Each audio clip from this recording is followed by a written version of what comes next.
Think of something. That was talkSPORT's Mark Wilson speaking to Luke Littler after his historic win. I mentioned Ian Danter, Simon. Martin, Ian joins us live, talkSPORT's dart host and commentator.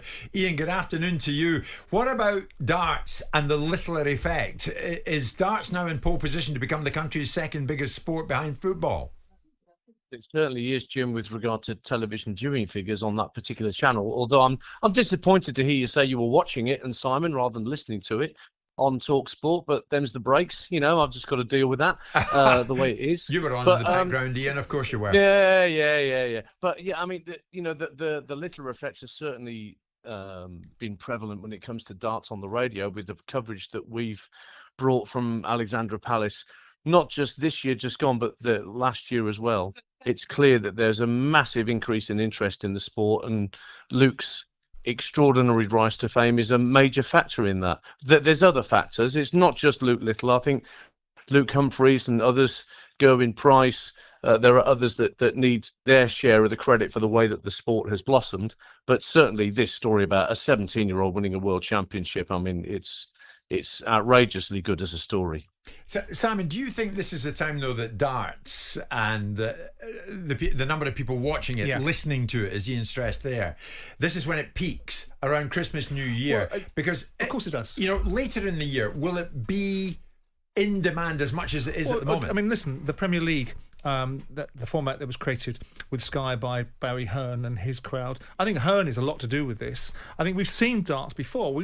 I know he's 17, is a phenomenon, but we saw Eric Bristow win the world title when he was 22. We saw Keith Deller win it when he was 23. We saw Michael van Gerwen when he was 24. So young people do win this sport.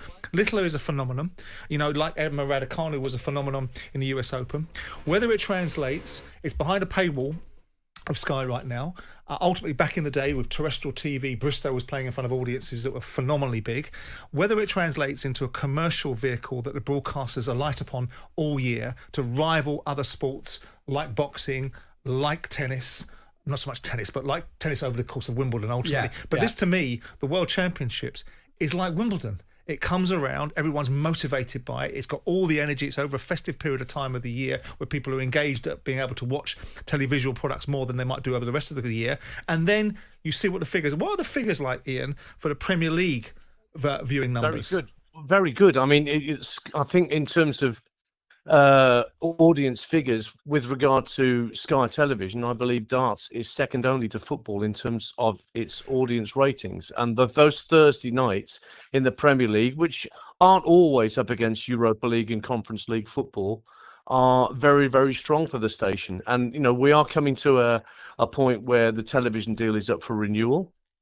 Sky get the chance to retain? Yeah. Well, maybe. I mean, there's other broadcasters that are supposedly in the hunt, and that, much as Barry Hearn will have said years ago, I smell money. But it's an interesting thing, Ian. A friend of ours, that Jim knows quite well as well, have bought a significant proportion of Matchroom, and they've bought a significant proportion of Matchroom. When I asked them, I'm talking about hundreds of millions going to a deal that's worth 300 million for a significant percentage of Matchroom, which is where Hearns get their £1 billion valuation of their business from. And the predominant reason why they bought it, not for boxing, for darts. Well, so I can also tell you that. Yeah, and the figures that we've had in terms, we launched a YouTube channel, a darts YouTube channel, a fairly soft launch at the start of the tournament, whilst we were building up content, interviews and watch-alongs, and we've already had millions upon millions of views, 5,000 subscribers out of nowhere, and it's eclipsed a lot of the other sports that we have YouTube channels for on talkSPORT already. And we didn't go hard with the launch. This is pretty significant stuff that we've generated that many views, 5 million views or something, in next to no time, in just over 2 weeks. So there's something going on. I just want to say, I was watching it myself, and this young kid he had a 1-3-2 finish, didn't he, to be world champion? He didn't quite make it. He had to go back in again, and he went for 2 bulls. And then double 60. It was watching it, the speed at which he's doing it. Obviously, no fear. The interesting thing there was that's a Van Gerwen favourite finish. The 2 bulls and double 16 off 1-3-2. Kind of. But he kept on leaving himself 170 as a checkout, didn't he? He wants to leave himself double 10 as often as he possibly can, to the point where he had 70 left in one leg and he hit bull double 10, which is very unusual. He had 2 darts in hand when he was on 30, and rather than go double 15, he had the confidence to go 10, double 10 with 2 darts in hand. Yeah. So, but do you worry, Ian? Because I mean, I listened to Gary Anderson last year talk about the media coverage of this kid, and now the narrative is, well, Phil Taylor's got 17 world titles. So yeah, I'm not having that conversation at this point, and neither should Luke.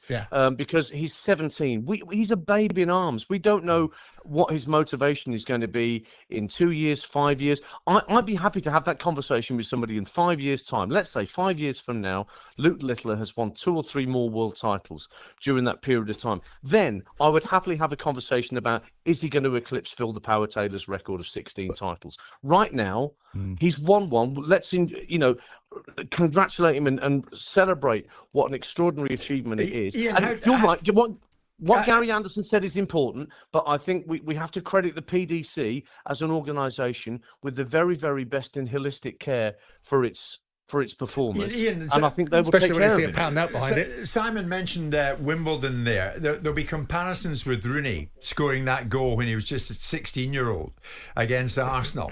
Maybe comparisons, Yamin Yamal, of course, a Euros winner at 17. Where do you stand, Ian, when... Maybe I don't know how occasional it is. Is it seldom or is it on a regular basis? People say to you, yeah, darts, so it's not really a sport. Well, I've had this argument with Jason Cundy. When a player needs double 16 to win a world championship and somebody's a leg behind him and wants double top, and the pressure as they approach the hockey, you tell me that isn't a sporting contest and there isn't an extraordinary amount of cojones required at that point. So I'm again, that's a pretty redundant argument about is it a sport or is it a pastime. I've got no truck for that argument. I don't think it's a pastime, but there's no athleticism involved in it, is there? Well, how much athleticism is there in snooker? So exactly. But the same argument's made about snooker. Jim, it's a facile argument. Let's not go down this road. Let's celebrate. But the reasons why that argument is made, Ian, is there is an element, and you're not going to like this particular comment, but the reason why that's made is because of the aesthetics of some of the players and the manner in which they appear to live their lives.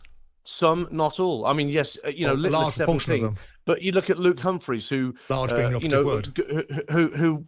Luke Humphries, who was overweight and trained himself down. You look at Gerwyn Price, a former rugby league player. You call him fat and see what happens, Simon. He's not fat, there are so why would I? But let's talk about. If he was fat, I'd call him fat. You cannot make sweeping generalisations like that. You just can't. Ian, get off your high horse. 90% of 90% of darts players are overweight and obese. They are. Some are, yeah. Whether you like it or not. But we're not back to the 9 o'clock news sketch of. We're not doing Mel Smith and Cliff Rhys-Jones. I get that, but it's a fact that 90% of dart players are obese. Some are, yes. I'm not saying 90%. So that's where the argument comes from about a lack of sporting. But I don't agree with the argument, Ian. But I do also agree with the fact that there is a lifestyle element to darts that makes people run that argument. But Ian, if we go back to this guy is magical. This guy, when you watch him throw those darts, it's quite remarkable. I mean, if you look back to John Lowe, and I know my darts. Stoneface. By the way, I never get involved in the talkSPORT Classic. They never invite me, by the way. I'm a secret dart player behind the scenes. John Lowe, when he got his first 9 darter. This kid is electric. He's carrying darts now. All this enthusiasm for darts. Darts has been there for many years. But darts was almost the first sport on TV, by the way. He's not. There's a few young players around there who can potentially. I mean, the JDC and the youth element of PDC darts is developing an awful lot of talent. Luke is one example of that. Who are we talking about here? We're talking about Luke Littler, aren't we? World champion. No one else is doing that at 17. He's not even old enough to buy a drink in a bar, and he's winning the world championship. Come on, Ian. Yes, you can only have one world champion at a time. You want 3 world champions at once. There's people like Keown van Veen from the Netherlands who's coming through.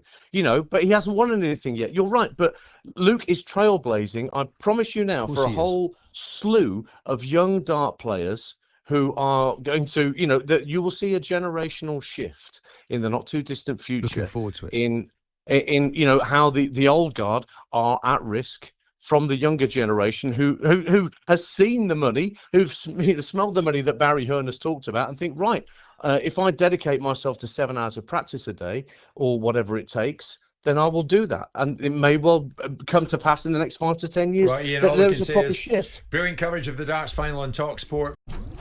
Jim White and Simon Jordan. Monday to Friday mornings from 10 on AM, on DAB, via the talkSPORT app and on your smart speaker. talkSPORT.